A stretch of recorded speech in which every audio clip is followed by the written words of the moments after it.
Suparno dalah sedaya kula wangsa ingkang satu kinurmatan. Mugi wonten keparingipun saking sagung para tamu muga korening pangsong dumateng kula. Kula ingkang ngadeg maranata diri wonten ngarsa panjenengan inggih kapiji saking pepunden kula Bapak Sugati Carmohati Susilo sekalian ibu kula ingkang kadawan matur saha nampi menapa ing dados pangandikan saking calon kadang pisan kinasih.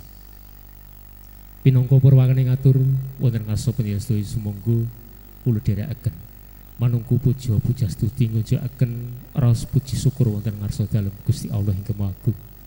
Inggih agung barokahipun ingkang kaparingaken dumateng sedaya para kalodasih mliginipun wonten ngarsanipun sagung para tamu sedaya.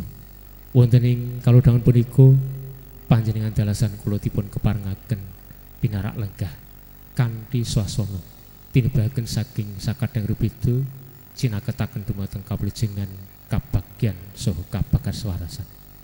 Mugi-mugi awit rawuh saking sanggening para tamu sedaya winantu ing suka pasugi saha sinongsong ing karahayon. Wonten ngarsanipun para pepunden sepuh sanggening para tamu ingkang sinungging pakurmatan ingkang ngongkos pisan inggih atas nami saking Bapak Sugati Carmohati Susilo sekalian ibu ngaturaken sewa king pandu awit rawuhipun mliginipun dumateng ngarsanipun calon kadang pisan kinasih saya sedaya kula wangsa ingkang sampun kepareng nuhuni menapa ing dados rembag ingkang sampun kawuri inggih rawuh wonten ing kalodhangan punika wonten ing ati acara pasrah tampi calon putra pinanganten kakung. Ing salajengipun cundakane lampah inggih Bapak Suratijo ingkang winantu ing pakurmatan ngaturaken salam taklim ingkang katur wonten ngarsanipun Bapak Sugati Carmohati Susilo sekalian ibu minggahing sedaya kula wangsa katampi kanthi syukur ing penggalih. Mugi dawa sami-sami. Mugi-mugi kawilujengan kabagyan kabagaswarasan inggih kajiwa kaseron tumrap ngarsanipun sagung para tamu nulya mliginipun wonten ngarsanipun kula wangsa saking Bapak Mardi Suparno. Atur ingkang salajengipun ngaturaken sungkem pangabekti saking calon pinanganten kakung nun inggih Bagus Purmadi Dwi Anggara Sarjana Seni. Atas naminipun saking Bapak Sugati Carmohati Susilo nampi sungkem namung ngaturaken puja pangastuti kunjuk dumateng ngarsa dalem Gusti ingkang Maha Agung. Mugi putra pinanganten kakung utawi calon putra pinanganten kakung ing samangkih badhe netepi dharma akad nikah ing samangkih lulus raharja nir ing sampikala. Wonten ngarsanipun sanggening para tamu ingkang sinungging pakurmatan pangandikan salajengipun saking cundakaning lampah ngaturaken calon putra pinanganten kakung nun inggih Bagus Purmadi Dwi Anggara Sarjana Seni kanthi pinunan ing samangkih mugi kaakad nikahaken kalian atmaja putrinipun Bapak Sugati Carmohati Susilo ingkang asilih Nemas Ganeswara Sayekti Sarjana Pendidikan. Inggih satungkapan malih ing samangkih tumunten panuwunan dipun leksanaken. Mawantu-wantu awit panuwunanipun saking Bapak Ki Sugati Carmohati Susilo minggahipun sedaya wangsa. Nyuwun tambahing berkah pangestu wonten ngarsanipun para pepunden sepuh. Mugi-mugi lampahing dharma menika akad nikah ing samangkih wiwit purwa madya wasana ing samangkih lulus raharja nir ing sampikala. Ing salajengipun sundakaning lampah Bapak Suratijo ngaturaken menggah upakarti ingkang pinangka jangkeping salaki rabi. Mboten kula piji setunggal mbok setunggal. Kula gerbo kaaturaken sewu agung panuwun. Wonten ngarsanipun Bapak Sugati Cermo Hadisilo mboten saged matur menapa kemawon. Kejawi ngaturaken sewu ageng panuwun nuhung wonten ngarsa dalem Gusti ingkang Maha Agung injih awit kesaenanipun saking calon kadang pisan kinasih Bapak Mardi Suparno sekalian Ibu samangke kaparingan lelintu ingkang satraju kepara wuwuh matikel saking ngarsa dalem Gusti Allah ingkang Maha Agung. Wonten ngarsanipun sanggihaning para tamu ingkang sinungga ing pakurmatan. Ing salajengipun ugi saking kula wangsa calon kadang pisan kinasih ngaturaken tali asih. Injih awit asmanipun Bapak Sugati Cermo Hadisilo ngaturaken sewu ageng panuwun. Mugi-mugi menika saged ngenteng-entengaken anggenipun kagungan jijibahan injih minangka darmaning asepuh ngakadhekaken putra putrinipun wonten ing kalodhang mriku. Sepisan malih katuraken sewu ageng panuwun ugi ing samangke awit kesaenganipun injih paringipun pisuban menika samangke kaparing lelintu saking ngarsa dalem Gusti Allah ingkang Maha Agung. Nuwun. Sanggening para tamu ingkang sinangga ing pakurmatan,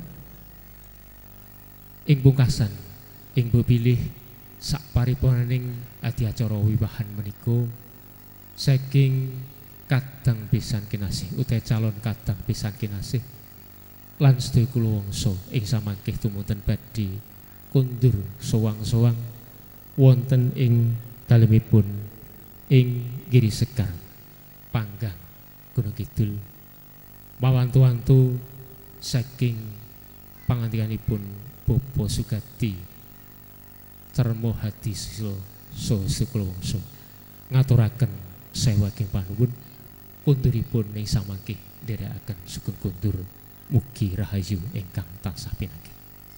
Ingkang pungkasan ing mbok bilih anggenipun ngawontenaken pawiwahan prasaja menika saking Bapak Sugati Cermo Hadisilo sampun karantam katiti kanthi permati namung tertentu kemawon kathah bab ingkang cewet bab ingkang kirang anggenipun nanggapi rawuh panjenengan sedaya caos palenggahan ingkang kirang satraju kalian kalenggan panjenengan lan ugi bojo krami samangke ingkang kirang ranani kirang dadosaken sukane penggalih mawantu-wantu injih awit asmanipun saking Bapak Sugati Cermo Hadisilo namung tadah nyuwun lumunting sih samudra pangaksami. Sanggih para tamu ingkang sinungga ing pakurmatan ing bilih makaten pangandikan saking Bapak Sugati Cermo Hadisilo ingkang lumantar kula. Kula ingkang kadhahan matur wonten ngarsanipun sanggih para tamu ing bilih kathah bab ingkang kirang langkung-langkung tata basa tindak tanduk ingkang nerak dateng paugraning tata krami saha paugraning parama sastra Jawi mugi diagung ing pangaksami. Semanten kawula pungkasi bila taufik wal hidayah. Wassalamualaikum warahmatullahi wabarakatuh. Wekdal kula kondharaken dumateng kadang pambiwara. Nuwun. Assalamualaikum warahmatullahi wabarakatuh. Alhamdulillahirabbil alamin. Assalatu wassalamu ala asyrafil mursalin nabiyina wa maulana Muhammad wa ala alihi wa ashabi ajma'in amma ba'd. Wadhadarsanipun para sepuh ingkang hanggung amestuti payoning kataman ingkang pantes kinurmatan wonten arsanipun para satria pangemban pangbating negeri ingkang minangka pandam-panduming kolodasi ingkang pantes kaluraken wonten arsanipun para alim ulama ingkang pantes kula ta'zimi wonten arsanipun para rawuh kakung saputri ingkang sinuka teng panghormatan Mliginipun wonten arsanipun Bapak Sugati ingkang ing kalenggan punika arsa ndapaken atmaja putrinipun ingkang aslihipun Dimas Ganeswara Sekti sarjana pendidikan ingkang samangke badhe gagarwa panjenenganipun Bagus Purmadi Dwi Anggara sarjana seni atmaja kakungipun Bapak Mardi Suparno ingkang pidalem wonten ing Mendak Giri Sekar Panggang Gunung Kidul Ngayogyakarta Hadiningrat. Nek kula nek matur dangu-dangu mboten betah nggih Mas. Nek Pak Dalang niku sewengi nutuk kuat. Nek kula paling sak jaman pun ngeblak. Kula mboten ngertos nek ten mriki nggih wonten Pak Sugati. Ngertos kula Pak Sugati niku ingkang pidalem wonten ing Pajangan Pandowarjo. Nggih. Tasih keluarga Pak nggih. Kula tangganipun kacek 1 kilo Pak. Nggih. Terus sakleripun Pak Marjio. Kula minangka paraga saking KA Kecamatan Segan Swanten Kempang punika ingkang saperlu nyadet Kanjeng Seni Prastawa Agung ing kalenggan menika lan para rawuh lenggahing papan menika ingkang saperlu kasuwun tadah pangestunipun amrih acara ing kalenggan menika saged mampah kanthi rancak kalih saking sami kala awit ridhanipun Allah Subhanahu wa taala. Salajipun monggo sareng-sareng kula pansami nyuwun dhumateng Allah Subhanahu wa taala lumantaran wasanul kitab Al-Fatihah.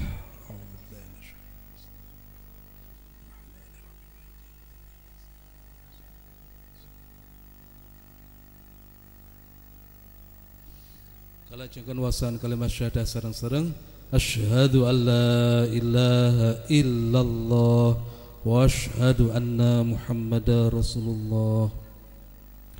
Salajengipun kepareng matur wonten arsanipun Bapak Sugati panjenengan mongko sudarmanipun pun Dimas Ganeswara Sayekti sarjana pendidikan panjenengan kang gadhah hak lan kewajiban kangge ndampaken atmaja putri panjenengan. Atur kula badhe panjenengan tindakaken piyambak punapa panjenengan badhe mundhut pitulungan dhumateng sak sinten kemawon kasumanggaaken.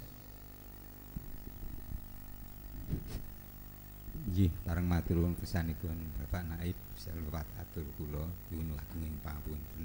Pramila Bapak Naib kula aturi rawuh wonten ing griya kula badhe kula suwun tulung gandeng kula mboten saged kedah Bapak Naib ingkang nglampahaken ijab kabul menika ing wekdal menika kula sumanggaaken bab ijab kabulipun anak kula pun Ganeswara Sayekti kuwin Mas Purmadi. Matur nuwun. Kula grogi niki ngadepi Pak Dalang. Mungkin geblak Pak nggih basa Jawa kula niku rada rusak ngoten nggih. Kecampuran basa Indonesia. Kula tampi Pak pamudhutan panjenengan dan enggal kula yai salajengipun dumateng Bagus Purmadi Dwi Anggara katuran jumeneng kangge masrahaken mas kawinipun ing mriki ngapunten kula catet seperangkat alat salat tapi ranti salat mengke saknyatanipun monggo sanes-sanesipun dipun pasrahaken. Mbak Ganes monggo jumeneng Mbak. Bapak Sugati monggo jumeneng.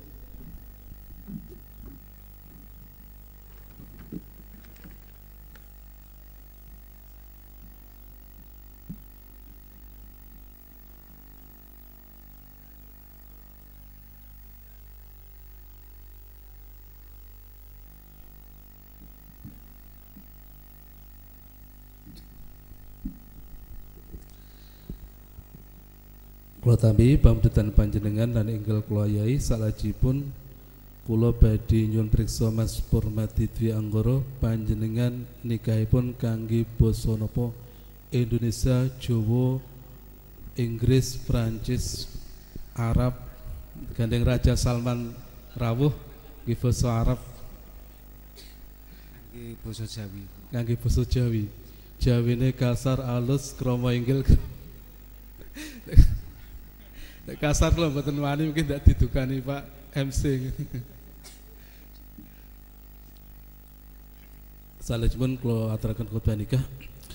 أعوذ بالله من الشيطان الرجيم بسم الله الرحمن الرحيم الحمد لله الذي نحمده ونستعينه ونستغفره ونعوذ به من شرور أنفسنا ومن سيئات أعمالنا من يهد الله فلا مضل له ومن يضلل فلا هادي له أشهد أن لا إله إلا الله وحده لا شريك له وأشهد أن محمدا عبده ورسوله لا نبي بعده اللهم صل وسلم وبارك على سيدنا محمد وعلى آله وأصحابه أجمعين أما بعد فيا أيها الحاضرون أوصيكم وإياي بتقوى الله اتقوا الله حق تقاته ولا تموتن إلا وأنتم مسلمون قال الله تعالى في كتاب الكريم بسم الله الرحمن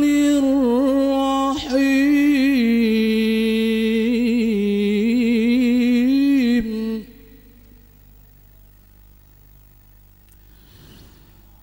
ومن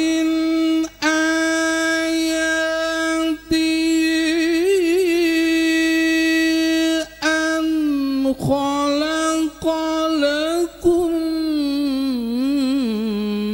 من أنفسكم أزواجا